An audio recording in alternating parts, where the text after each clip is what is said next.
ایک بہت بڑا گناہ بدنگاہی کا گناہ ہے. آپ کو پتہ ہے ہمارے ملک کے اندر بدکاری، زنا اور بے حیائی کی شرح کتنی بڑھتی جا رہی ہے، کس قدر بڑھتی جا رہی ہے. وہ لوگ جو نکاح کر لیتے ہیں وہ بھی اپنی نگاہوں کو، میں اکثر کہتا ہوں، حضور نے فرمایا نکاح آدھا ایمان ہے. جس نے نکاح کر لیا اس کا ایمان مکمل ہو گیا. تو جو نکاح کے بعد بھی باز نہ آیا، میں اس کو بے ایمان نہیں کہتا، لیکن نبی پاک نے فرمایا جو نکاح کر لے اس کا ایمان، بولیے ایمان محفوظ ہو گیا، اس کا ایمان، سارے بولیے ایمان. اور جو پھر بھی باز نہ آئے، حضور کہہ رہے ایمان مکمل ہو گیا. اور جو نہ باز آیا کیا فتویٰ دیا جائے حدیث کی روشنی میں؟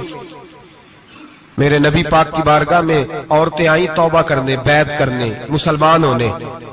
تو حضور بیعت لیتے وقت فرمانے لگے میرے ساتھ وعدہ کرو، جھوٹ نہیں بولو گی، غیبت نہیں کرو گی، زنا نہیں کرو. ایک عورت بول پڑی، کہنے لگی یا رسول اللہ صلی اللہ علیہ وسلم میں مسلمان تو نہیں پر خاندانی ہوں، میرے گھر والوں کے ذہن میں بھی کبھی زنا کا خیال نہیں آیا.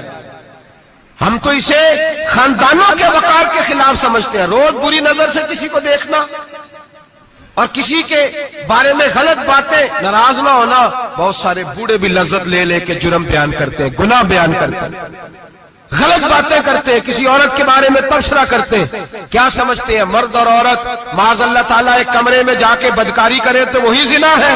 میری طرف دیکھیے اور جھانک کر کے سنیے کیا عرض کر رہا ہوں، ادھر دیکھیں میری طرف. نبی پاک صلی اللہ علیہ وسلم نے فرمایا زنا زبان کا بھی ہوتا ہے، زنا کان کا بھی ہوتا ہے، زنا آنکھ کا بھی ہوتا ہے. حضور کس طرح؟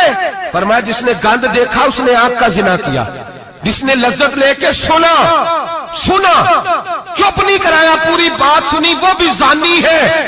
اور جس نے گندی بات بولی وہ منہ کا زانی ہے، جس نے گند سوچا وہ دماغ کا زانی ہے. اور زانی کو سب سے پہلی سزا اللہ یہ دیتا ہے کہ سجدے کی لذت چھین لیتا ہے، عبادت کا سرور چھین لیتا ہے، اس کا نماز میں دل نہیں لگتا. قرآن میں سب سے پہلی سزا اسے اللہ اپنے دروازے سے دور کر دیتا ہے.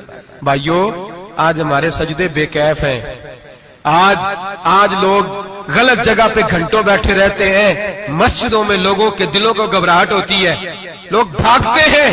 میرے نبی پاک نے فرمایا تو نظر کو پاک کر لے، اللہ تیری عبادت میں لذت پیدا فرما دے گا.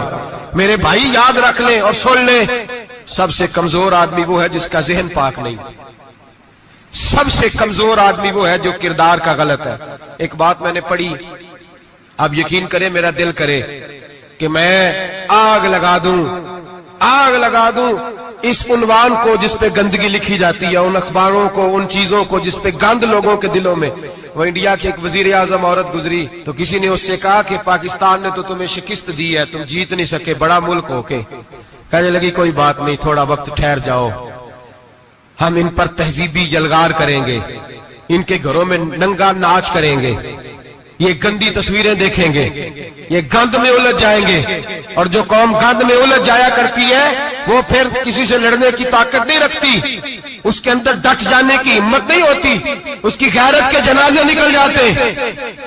دل کرتا ہے جل جائے وہ جل جائے جہاں سے برائی پھیلتی، تباہ ہو جائے وہ علاقے جہاں سے گند ہوتا ہے. لوگ گند کی کمائی کھاتے ہیں، گند کی ایکٹروں کے ساتھ کھڑے ہو کے فوٹویں کھچاتے ہیں اور گناہ پہ فخر کرتے ہیں. اور گندے لوگ کہتے ہیں اللہ کا فضل ہے ہم گند پھیلا رہے ہیں، ثم معاذ اللہ. لوگ گناہ پہ فخر کرتے ہیں چوکوں چوراہوں میں.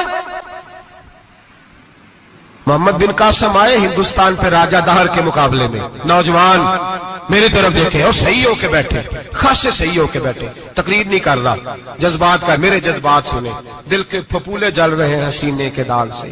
اللہ کی قسم روح کی گہرائی سے بات کر رہا ہوں، وہ بات کر رہا ہوں جو سینہ کہہ رہا ہے کہ پھٹ جائے اور کہنا نہ پڑے.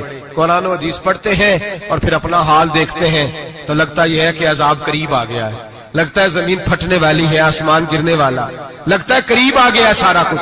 سمجھیں کیا عرض کر، یہ بات اگر آپ سمجھ گئے تو قیمت وصول ہو گئی. اس کو سمجھ گئے تو سمجھ لیں آپ کے مزاج کے اندر اللہ نے تبدیلی پیدا کر دی. محمد بن قاسم 18 سال کا جوان، ایک عورت کی عزت پر راجہ دہر ہندو نے حملہ کیا، محمد بن قاسم بچانے آئے. جب ہندوستان آئے فوج تھوڑی تھی، علاقہ تھوڑا تھا، راجہ دہر کی فوج بہت زیادہ، اور پھر اپنا عرب چھوڑ کے یہاں آ کے ہندوستان میں اس کے علاقے میں اس پہ حملہ کرنا، حالات خراب تھے۔ محمد بن قاسم پریشان ہے۔ ایک بزرگ نے دیکھا، کہنے لگے پریشان کیوں ہو؟ کہنے لگا سوچتا ہوں علاقہ بھی اس کا، فوج بھی اس کی، میرے فوجیوں کو تو رستوں کا بھی نہیں پتا، کیسے جنگ کریں گے، کدھر سے آئیں گے، اور پھر ہمیں زبان بھی نہیں آتی، کیسے کام ہوگا، ڈر رہا ہوں۔ 2-4 دن گزرے تو محمد بن قاسم اشاش بشاش ہو گئے۔ وہ بزرگ کہنے لگے خیر ہے، بڑے مطمئن ہو گئے ہو؟ کہنے لگے بس راجہ دہر ہم سے مقابلہ نہیں کر سکتا، راجہ دہر ہمارے مقابلے میں کھڑا نہیں ہو سکتا، وہ گرا کے گرا، وہ لڑکھڑایا کے لڑکھڑایا، ریزہ ریزہ ہو جائے گا۔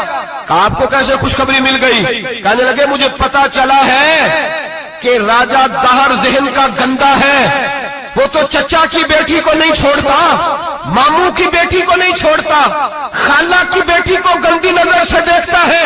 جس کا ذہن گندا ہوتا ہے وہ کسی کا مقابلہ نہیں کر سکتا، ہمیں فتح ہوگی، فتح، وہ گرے گا۔ وہ بزرگ کہتے ہیں میں سمجھ گیا کہ واقعی سے فتح ہوگی۔ آج کشمیر کیوں آزاد نہیں ہو رہا، فلسطین میں آگ کیوں لگی ہوئی ہے؟ مسلمان جب تک ذہن کا گندا ہے کمزور ہے، جب تک ذہن کا ناپاک ہے کمزور ہے۔ حضرت سعد بن ابی وقاص رضی اللہ تعالیٰ عنہ فرمایا کرتے تھے اللہ مسلمان کی مدد اتنی دیر تک کرتا رہتا ہے جتنی دیر تک مسلمان کا ذہن صاف رہتا ہے، کردار پاک رہتا ہے۔ آگ اس لیے معاشرے میں لگی ہے۔ نوجوانوں تم کہتے ہو کامیابیاں نہیں ملتی، اسے کیسے کامیابی مل سکتی ہے جس کا ذہن ہی صاف نہیں؟ وہ کیسے دنیا کی بازی جیت سکتا ہے جس کی نگاہ ہی پاک نہیں؟ وہ کیسے آگے بڑھ سکتا ہے جس کے کردار میں پاکیزگی نہیں؟